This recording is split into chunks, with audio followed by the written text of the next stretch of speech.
आळंदीवर निघालेली ज्ञानेश्वर माऊलींची पालखी जी आहे ती आता सोलापूर जिल्ह्यामध्ये दाखल झालेली आहे। सोलापूर जिल्ह्यातील वारकऱ्यांचा मोठा उत्साह जो आहे तो उत्साह या सगळ्या पालखीमध्ये आपल्याला पाहायला मिळतोय। मात्र यामध्ये आता नांदेडचे आमदार जे आहेत आनंद बोंडाळकर हे देखील सहभागी झालेत आणि ते वारकऱ्यांमध्ये टाळ वाजवताना दिसतात। ते वारकऱ्यांमध्ये सामील झालेले आहेत। साधारण ते चालत या सगळ्या वारीमध्ये येत आहेत आणि वारकऱ्यांसोबत सहभागी झालेले आहेत, तल्लीन झालेले आहेत। वारकऱ्यांचा जो उत्साह आहे तो उत्साह या ज्ञानेश्वर महाराजांच्या पालखीमध्ये आपल्याला या सगळा दिसतोय, जल्लोष दिसतोय। आपल्यासोबत आमदार साहेब आहेत।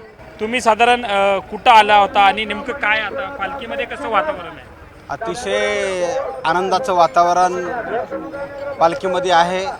लाखोंच्या संख्येने वारकरी या दिंडीमध्ये सामील झालेले आहेत। खरंच अतिशय भगवंताचा अवतार या दिंडीमध्ये आहे। मी विठुरायाला साकडं घालतो। भगवंता,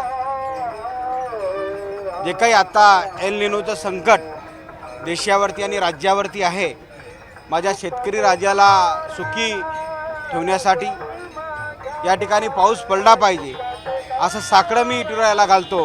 आणि जे काही लाखोंच्या संख्येने वारकरी संप्रदायाची मंडळी या ठिकाणी या वारीमध्ये ज्ञानोबा माऊली, तुकोबा माऊली यांच्या नामाचा जयघोष करत, विठुमाऊलीचा जयघोष करत हे लाखो वारकरी या दिंडीमध्ये पायी चालत असतात।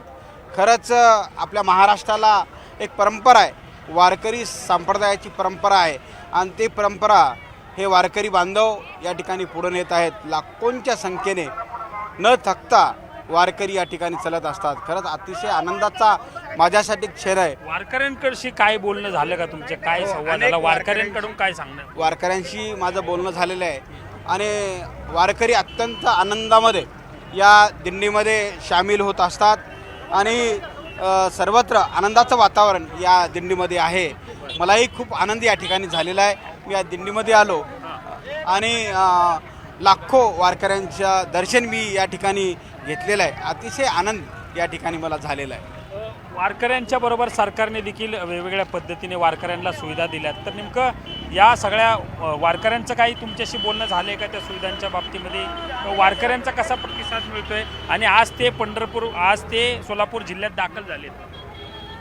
मी खरं तर महायुती सरकारचं अभिनंदन करतो। मी अनेक वारकऱ्यांशी भेटलो। सन्माननीय तत्कालीन मुख्यमंत्री एकनाथरावजी शिंदेसाहेब यांनी जे काही वारकऱ्याच्या माध्यमातून जे काही योजना जाहीर केल्या, त्यांना सुखसुविधा या ठिकाणी व्हावी अशा योजना जाहीर केल्या। आत्ताचे मुख्यमंत्री देवेंद्र फडणवीस साहेब असतील, सुनेत्राताई पवार असतील, यांच्या माध्यमातून या वारीवरती विशेष लक्ष आहे। आणि आज आमचे नेते सन्माननीय उपमुख्यमंत्री एकनाथरावजी शिंदेसाहेब हे पंढरपूरमध्ये आहेत। अतिशय आनंदाचं वातावरण या ठिकाणी आहे। वारकरीसुद्धा खुश आहेत की सरकारने विविध योजनेच्या माध्यमातून वारकऱ्यांना सुखसुविधा कशा पद्धतीनं मिळावी यासाठी प्रयत्न सरकार या ठिकाणी करत आहे आणि वारकरी अतिशय आनंदामध्ये आहेत। सर्व वारकऱ्यांचं एकच विठुरायाला साकडं आहे की शेतकरी राजा सुखी झाला पाहिजे। आपला जे काही कृषीप्रधान देश आहे, आपण शेतीवरती अवलंबून आहोत।